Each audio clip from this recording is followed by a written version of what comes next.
श्री स्वामी समर्थ. नमस्कार, मी नंदिनी. माझ्या यूट्यूब चॅनलवर तुमचं खूप मनापासून स्वागत करत आहे. तुमच्या मनातील सर्व चांगल्या इच्छा स्वामी महाराज पूर्ण करो ही स्वामींच्या चरणी प्रार्थना करते आणि आजच्या नवीन व्हिडिओला सुरुवात करते.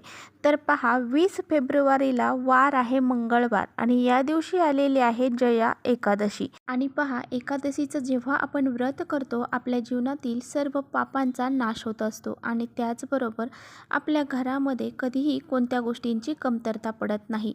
आपल्या हिंदू धर्मामध्ये एकादशीचं जे व्रत आहे तर त्या व्रताला खूप महत्त्व दिलं जातं. एकादशीचं व्रत भगवान श्री हरी विष्णूंना समर्पित आहे. पंचांगानुसार प्रत्येक महिन्यात 2 एकादशी असतात. यापैकी एक एकादशी कृष्ण पक्षात येते आणि दुसरी एकादशी शुक्ल पक्षात येते. कृष्ण पक्षातील एकादशी पौर्णिमेनंतर येते आणि शुक्ल पक्षातील एकादशी अमावस्येनंतर येते. त्यानुसारच वर्षभरामध्ये एकूण 24 एकादशी असतात. तर ह्या महिन्यामध्ये 20 फेब्रुवारीला एक एकादशी आलेली आहे आणि ह्या एकादशीला जया एकादशी असं म्हटलं जातं. मान्यतेनुसार एकादशीचं व्रत केल्याने मनुष्याला विष्णुदेवांची कृपा प्राप्त होते. या व्रताच्या प्रभावाने सर्व प्रकारची पापे नष्ट होतात. व्यक्तीला जीवनामध्ये सुख शांती प्राप्त होते. त्यामुळे तर पहा, ह्या एकादशीचा जो प्रारंभ आहे तर तो 19 फेब्रुवारीला सकाळी 8 वाजून 49 मिनिटांनी प्रारंभ होणार आहे आणि 20 फेब्रुवारीला ही सकाळी 9 वाजून 55 मिनिटांनी समाप्त होणार आहे. उदय तिथीनुसार लक्षात घेता 20 फेब्रुवारी रोजी जया एकादशीचं व्रत साजरं केलं जाणार आहे. तर पहा, वर्षातील प्रत्येक एकादशींचं वेगवेगळं महत्त्व असतं. त्याचप्रकारे ह्या जया एकादशीचं सुद्धा वेगवेगळं महत्त्व आहे.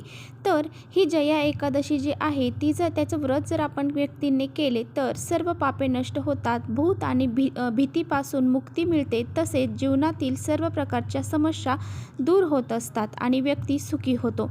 त्यामुळे पहा, आपल्याला काही उपाय आपल्या घरामध्ये करायचे आहेत. आपल्याला पूजा सेवा हे तर करायचेच आहेत, त्याचबरोबर काही उपाय देखील आपल्याला घरामध्ये करायचे. तर पहा, आजच्या व्हिडिओमध्ये मी तुम्हाला अतिशय महत्त्वाचा उपाय सांगणार आहे.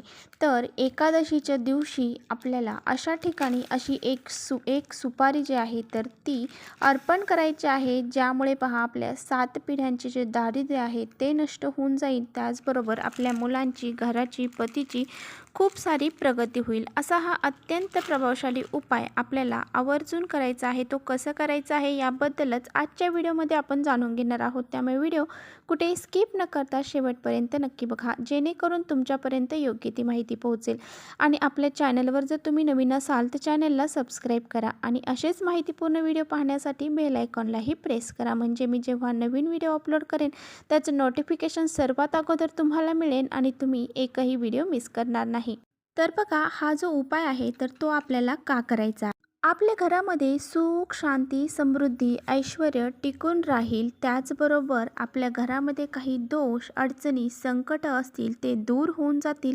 आपल्या घरामध्ये वाद विवाद मतभेद भांडणे घडत असतील, आपल्या घरामध्ये अनेक प्रकारच्या व्यक्ती येऊन जातात आणि पहा, आपल्या घरामध्ये अनेक प्रकारची निगेटिव्ह एनर्जी ही साठली जाते आणि आपल्या घरामध्ये असे काही दोष जर निर्माण झाले तर आपल्या घराची प्रगती होण्यापासून आपली मुलं ही आपलं ऐकत नाहीत, हट्टीपणा करतात, चिडचिडेपणा करतात. त्याचबरोबर आपल्या घरामध्ये बाहेरची एखादी व्यक्ती आली आणि येऊन गेल्याच्या नंतर आपल्या घरामधील व्यक्तींमध्ये स्वभावामध्ये बदल होतो.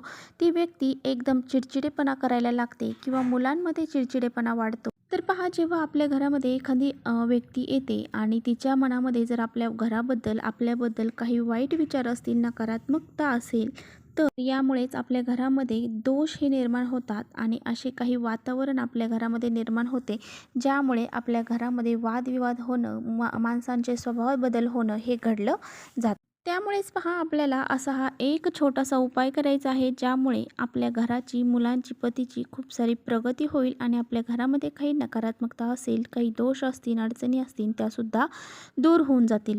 आता बघा, आपल्याला हा उपाय करण्यासाठी फक्त एक सुपारी लागणार आहे. ही सुपारी घेताना आपल्याला कुठेही किडलेली किंवा अगोदर पूजेमध्ये वापरलेली अशी सुपारी न घेता व्यवस्थित आणि चांगली नवीन सुपारी घ्यायची आहे. आता बघा, ही सुपारी जेव्हा तुम्ही घेणार आहात तेव्हा एका प्लेटमध्ये म्हणजे एका ताम्हणामध्ये घ्यायची आहे. त्यावर ताम्हणाला अगोदर थोडंसं हळद कुंकू लावून घ्यायचं आहे. त्यानंतर ही सुपारी ठेवायची आणि यानंतर आपल्याला एक तांब्याचा कलश पाण्याने भरून घ्यायचा आहे. त्या कलशामध्ये आपल्याला थोडेसे तीळ टाकायचे आहे. त्याचबरोबर आपल्याला त्यामध्ये थोडंसं गंगाजल टाकायचं आहे, हळद टाकायची आहे आणि तो कलश स्वच्छ पाण्याने भरून घ्यायचा आहे. त्यानंतर आपल्याला हा जो पाणी आपण तांब्या भरून घेतलेला आहे, तो पाण्याचा तांब्या आपल्याला त्या सुपारी घेतलेली आहे त्यावरती टाकायचं आहे. म्हणजे ते पाणी आपल्याला त्यावरती ओम नमो भगवते वासुदेवाय नमः या मंत्राचा जप करत त्यावरती टाकायचं आहे. अशा प्रकारे आपल्याला त्या सुपारीवरती अभिषेक करून झाल्यानंतर ती सुपारी जी आहे ते स्वच्छ कपड्याने पुसून घ्यायची आहे. परत एक ताम्हण घ्यायचं आहे. त्या ताम्हणमध्ये आपल्याला कुंकवाच्या सहाय्याने स्वास्तिक काढून घ्यायचं आहे.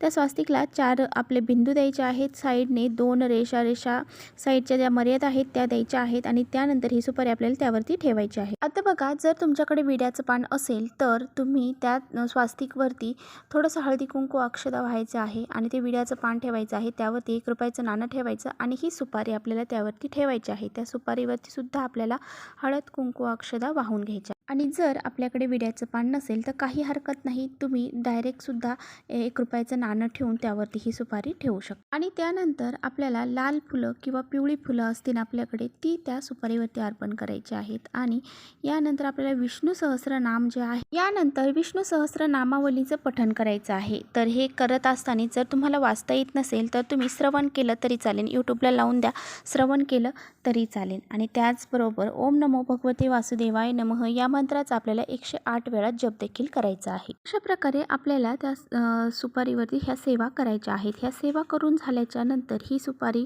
आपल्याला भगवान श्री हरी विष्णू समोर ठेवायची आहे. म्हणजेच आपले लड्डू गोपाल असतील, तुमच्याकडे भगवान श्री हरी विष्णूंची मूर्ती नसेल तर लड्डू गोपाल जे असतात त्यांच्यासमोर सुद्धा तुम्ही ही वस्तू म्हणजे श्रीकृष्णांचे जे आपल्याकडे बालगोपाळ आहेत त्यांच्यासमोर ठेवायचं आहे. आणि त्यानंतर आपल्याला हात जोडायचे आहेत माता लक्ष्मी आणि भगवान श्री हरी विष्णूंचं स्मरण करत असताना आपल्याला आपल्या घरामध्ये सुख शांती समृद्धी टिकून राहू द्या अशी प्रार्थना करायची आहे. त्याचबरोबर माता लक्ष्मीला प्रार्थना करत असताना माझ्या घरामध्ये माता लक्ष्मी ही कायमस्वरूपी टिकून राहावी.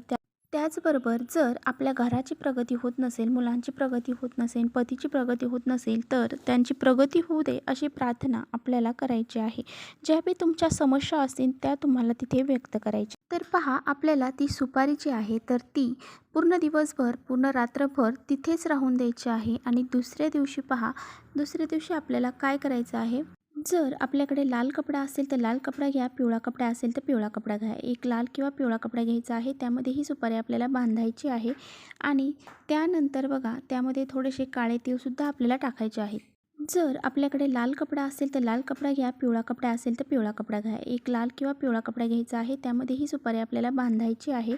आणि त्यानंतर बघा, त्यामध्ये थोडेसे काळे तीळसुद्धा आपल्याला टाकायचे. तर अशी ही एक पोटली आपल्याला तयार करायची आहे. आणि ही पोटली जी आहे तर ती आपल्याला आपल्या मुख्य दरवाजावरती बांधायची आहे. जेव्हा आपण घरातून बाहेर पडतो त्यावेळेस जे आपली उजवी साईड असेल अशा साईडला आपल्याला ही पोटली बांधायची आहे. ही सुपारी बांधत असताना त्यामध्ये जो रुपया आपण ठेवलेला आहे तो सुद्धा आपल्याला तसाच त्यामध्ये बांधायचा आहे.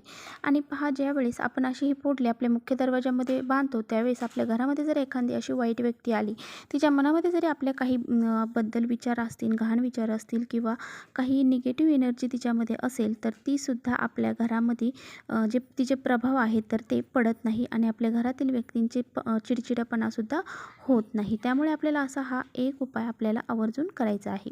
कधी कधी काय होतं, आपल्या घरातील मुलं, आपल्या घरातील माणसं ते आहेत तर ते एखाद्या अशा जागेवर सुद्धा जात असतात जिथे त्या जागेमध्ये निगेटिव्ह एनर्जी ही जास्त असते. कधी कधी त्यांच्या मागेसुद्धा ती एनर्जी येत असते आणि जेव्हा आपण घरामध्ये प्रवेश करतो त्यावेळेस ती एनर्जी आपल्या घरामध्ये येत नाही. त्यामुळे असा हा एक उपाय आपल्याला आवर्जून आपल्या घरामध्ये करायचा आहे.